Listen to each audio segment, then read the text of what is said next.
Hello বন্ধুরা, তোমরা সবাই কীরকম আছো? ভালো আছো? আর আজকে দেখো আমি ট্যাংরা মাছ নিয়ে আইছি। তো আমি ট্যাংরা মাছগুলো কাটবো। আর ট্যাংরা মাছ কাটতে তো হাতের মধ্যে একটু কাটাও লাগে, তাও আমি কাটছি।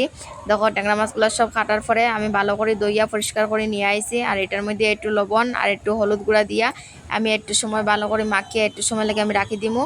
একটু সময় রাখার পরে দেখো এদিকে আমি কড়াইয়ের মধ্যে তেল গরম হয়ে গেছে। তেল গরম করার পরে আমি ট্যাংরা মাছগুলো ভাজি লইয়া, তো এক সাইড আমার ভাজা হয়ে গেছে, আমি অন্য সাইডও ভাজি লাইছি।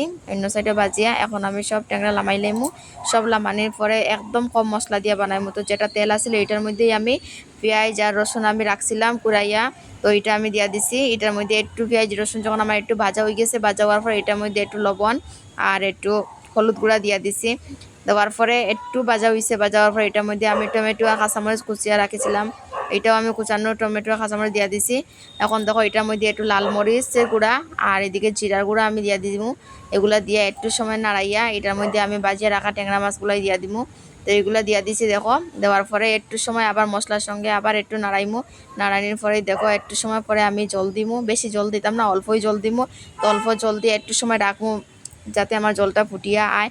একটু পরেই আমার জলটা ফুটিয়ে হওয়ার পরে আমি ধনিয়া পাতা রাখছিলাম কুচি করে, এটাও আমি দিয়া দিছি। আর দেখো আমার তরকারির কালারটা এত সুন্দর এসেছে। তো আমার তরকারিও হয়ে গেছে।